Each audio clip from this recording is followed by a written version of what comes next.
The Three Musketeers by Alexandre Dumas. Chapter 54. Captivity. The Third Day. Felton had fallen, but there was still another step to be taken. He must be retained, or rather he must be left quite alone, and Milady but obscurely perceived the means which could lead to this result. Still more must be done. He must be made to speak, in order that he might be spoken to. For Milady very well knew that her greatest seduction was in her voice, which so skillfully ran over the whole gamut of tones from human speech to language celestial. Yet in spite of all this seduction, Milady might fail, for Felton was forewarned, and that against the least chance. From that moment she watched all his actions, all his words, from the simplest glance of his eyes to his gestures, even to a breath that could be interpreted as a sigh. In short, she studied everything, as a skillful comedian does, to whom a new part has been assigned in a line to which he is not accustomed. Face to face with Lord de Winter, her plan of conduct was more easy. She had laid that down the preceding evening, to remain silent and dignified in his presence, from time to time to irritate him by affected disdain, by a contemptuous word, to provoke him to threats and violence which would produce a contrast with her own resignation. Such was her plan. Felton would see all. Perhaps he would say nothing, but he would see. In the morning, Felton came as usual, but Milady allowed him to preside over all the preparations for breakfast without addressing a word to him. At the moment when he was about to retire, she was cheered with a ray of hope, for she thought he was about to speak.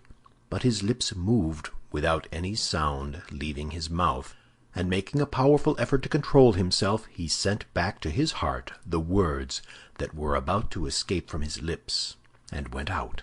Toward midday, Lord de Winter entered. It was a tolerably fine winter's day, and a ray of that pale English sun which lights but does not warm came through the bars of her prison. Milady was looking out at the window, and pretended not to hear the door as it opened.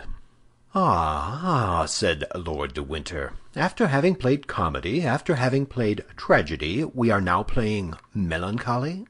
The prisoner made no reply. "Yes, yes," continued Lord de Winter, "I understand.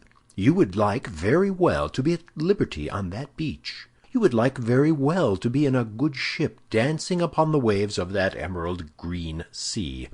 You would like very well, either on land or on the ocean, to lay for me one of those nice little ambuscades that you are so skillful in planning. Patience, patience. In 4 days' time the shore will be beneath your feet, the sea will be open to you, more open than will perhaps be agreeable to you, for in 4 days England will be relieved of you." Milady folded her hands, and raising her fine eyes toward heaven, "Lord, Lord," said she, with an angelic meekness of gesture and tone, "pardon this man, as I myself pardon him." "Yes, pray, accursed woman," cried the baron. "Your prayer is so much more generous from your being, I swear to you, in the power of a man who will never pardon you." And he went out. At the moment he went out, a piercing glance darted through the opening of the nearly closed door, and she perceived Felton, who drew quickly to one side to prevent being seen by her. Then she threw herself upon her knees and began to pray. "My God," said she, "Thou knowest in what holy cause I suffer. Give me, then, strength to suffer." The door opened gently. The beautiful supplicant pretended not to hear the noise, and in a voice broken by tears she continued, "God of vengeance, God of goodness, wilt thou allow the frightful projects of this man to be accomplished?" Then only she pretended to hear the sound of Felton's steps, and rising quick as thought, she blushed, as if ashamed of being surprised on her knees. "I do not like to disturb those who pray, madame," said Felton, seriously. "Do not disturb yourself on my account, I beseech you." "How do you know I was praying, sir?" said Milady in a voice broken by sobs. You were deceived, sir. I was not praying." "Do you think, then, madame," replied Felton in the same serious voice, but with a milder tone, "do you think I assume the right of preventing a creature from prostrating herself before her Creator? God forbid! Besides, repentance becomes the guilty, whatever crimes they may have committed. For me, the guilty are sacred at the feet of God." "Guilty? I?" said Milady, with a smile which might have disarmed the angel of the last judgment. "Guilty? Oh, my God!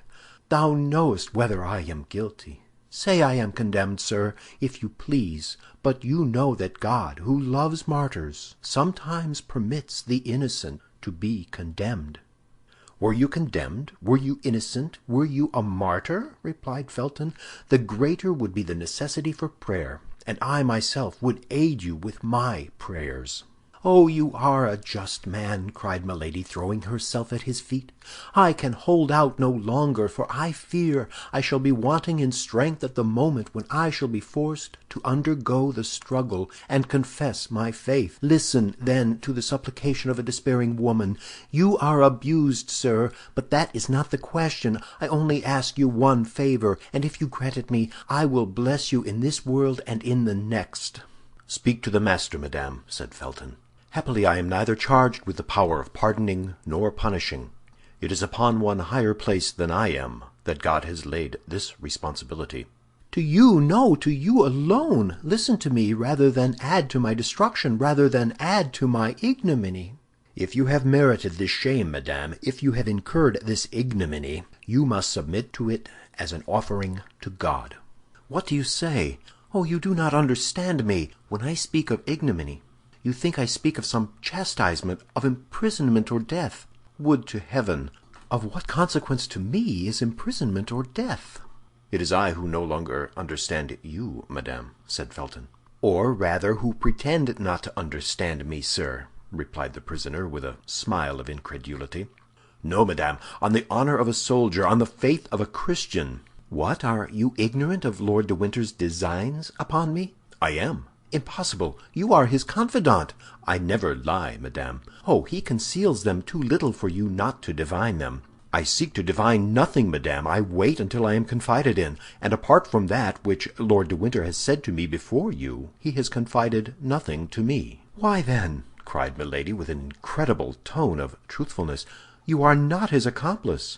You do not know that he destines me to a disgrace which all the punishments of the world cannot equal in horror." "You are deceived, madame," said Felton, blushing. "Lord de Winter is not capable of such a crime."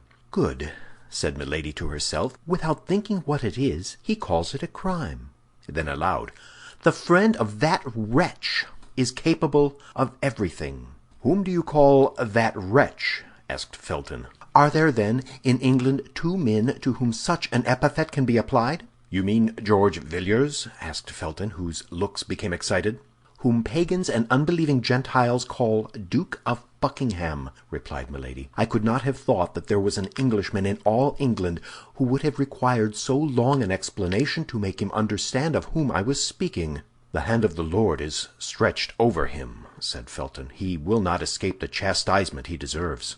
Felton only expressed, with regard to the duke, the feeling of execration which all the English had declared toward him whom the Catholics themselves called the extortioner, the pillager, the debauchee, and whom the Puritans styled simply Satan.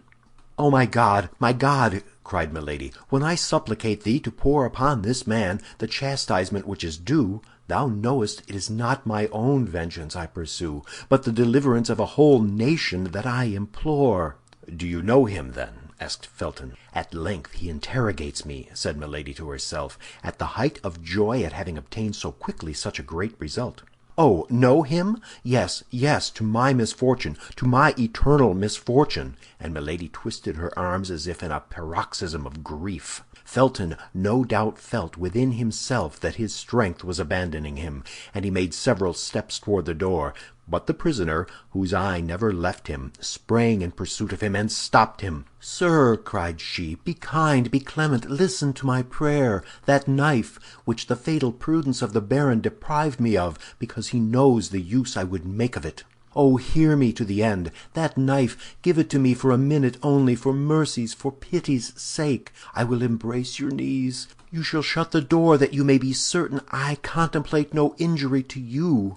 My God, to you, the only just, good, and compassionate being I have met with, to you, my preserver, perhaps. 1 minute that knife, 1 minute, a single minute, and I will restore it to you through the grating of the door. Only 1 minute, Mr. Felton, and you will have saved my honor." "To kill yourself?" cried Felton with terror, forgetting to withdraw his hands from the hands of the prisoner. "To kill yourself?" "I have told, sir," murmured Milady, lowering her voice and allowing herself to sink overpowered to the ground, "I have told my secret. He knows all. My God, I am lost!" Felton remained standing, motionless and undecided. "He still doubts," thought Milady. "I have not been earnest enough." Someone was heard in the corridor. Milady recognized the step of Lord de Winter. Felton recognized it also, and made a step toward the door. Milady sprang toward him. "Oh, not a word," said she, in a concentrated voice, "not a word of all that I have said to you, to this man, or I am lost, and it would be you." Then, as the steps drew near, she became silent, for fear of being heard, applying with a gesture of infinite terror her beautiful hand to Felton's mouth. Felton gently repulsed Milady, and she sank into a chair. Lord de Winter passed before the door without stopping, and they heard the noise of his footsteps soon die away. Felton, as pale as death, remained some instants with his ear bent and listening. Then, when the sound was quite extinct, he breathed like a man awakening from a dream, and rushed out of the apartment. "Ah," said Milady, listening in her turn to the noise of Felton's steps, which withdrew in a direction opposite to those of Lord de Winter, "at length you are mine." Then her brow darkened. "If he tells the Baron," said she, "I am lost, for the Baron, who knows very well that I shall not kill myself, will place me before him with a knife in my hand, and he will discover that all this despair is but acted." She placed herself before the glass, and regarded herself attentively. Never had she appeared more beautiful. "Oh, yes," said she, smiling, "but we won't tell him." In the evening Lord de Winter accompanied the supper. "Sir," said Milady, "is your presence an indispensable accessory of my captivity? Could you not spare me the increase of torture which your visits cause me?" "How, dear sister?" said Lord de Winter.